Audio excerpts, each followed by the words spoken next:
Watching my friends continue to work, continue to go to school, get engaged, get married, those kinds of things that I always thought would happen for me. I will never forget it. I was fearful of my own mortality. It was like all of the air was just sucked out of my lungs. I couldn't breathe. It's still, I think, unfair what happened to me, but I'm alive. She had been diagnosed even 5 years ago. I don't know that she would have survived. Without AI, I wouldn't be alive. She was good from day one. Perfect baby, never had terrible twos. We were buddies from the very beginning. My mom is my best friend in the whole wide world. You know, you have your little school friends or whatever. My mom was my bestie. We always went shopping together. We did everything together. Every stage from baby, toddler, little girl, teenager, young woman, all of it's just been precious and perfect. I've always wanted to own a house in Somerville, have a cute little historic house, and be a mom, be married, and have a brood of children. I thought for a while I wanted like 6, but I've come down to 4. She always wanted to be a teacher. She played school when she was little. My mom's a teacher, and when she would go to the teacher supply store, I would take my allowance money and buy my own little grade books and my own stickers. I found a job 2 weeks before school started, 2017, 2018, teaching 3rd grade. I loved it. It was my dream job. Everybody on my team was 25 and under, and we just had the best time.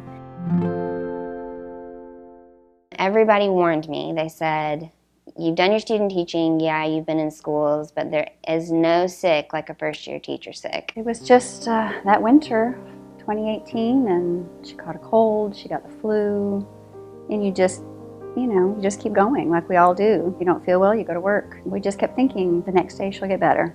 That morning I went to work and she came in here and told her dad, I cannot go to work another day. We have to go to the doctor and see what's wrong. My doctor took my blood, and I'll never forget when he walked into the room, his face was white, and he said, something's wrong with your white count, you need to go to the hospital. I talked to my husband on lunch and he said, we're going to the ER, and I can hear his voice in my head. He said, she has leukemia.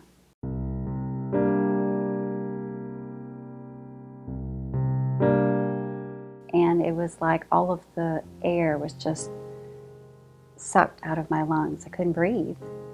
And that's the day it began. 60 days, we were in the hospital, several rounds of chemotherapy.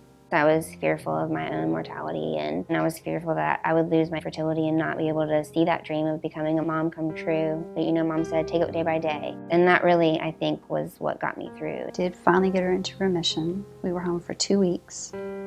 She went back in May for her first bone marrow transplant. I think we knew pretty quickly that that first transplant didn't work. Pretty soon after that, she was diagnosed. It was back. And that's where the oncologist came to me and we talked about testing her relapse sample post-transplant on our comprehensive genomic panel. And we wanted to see what was driving the tumor. And now they found the FLT3 on my mutation on my genes, and they found the IDH mutation on my gene. And we changed her therapy based on that particular information. The IDH medication that I'm on was approved by the FDA in July of 2018. We can definitely make a meaningful difference in the outcomes of these patients who absolutely have no options at that time. I mean, it's amazing. It's absolutely amazing. You can't really always know what the inside of your body needs. So it's cool that a machine can do that for you. Without it, I would not be in remission. I would have not gotten into remission to have my second transplant. I was told pretty early that because she had no siblings, I was her best bet to be a donor. They say that siblings are the best match, that it wouldn't work. But I was going to give her whatever I had. And I said, let's do it. I already loved and adored and just cry thinking about how wonderful she is. And now tenfold that. She gave me life twice. She saved my life. I could not have been the patient she was. She took it all without complaint. She fought and she won. We lived it. We lived how important it is for for physicians and researchers and scientists to keep asking questions, keep looking, because you're on the cusp of the next discovery that's going to save a life. Without AI, I wouldn't be alive. Her life saved is going to impact others. She's going to be a teacher and a mom.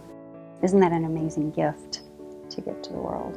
I feel great. I feel wonderful. I feel energetic and ready to take on tomorrow.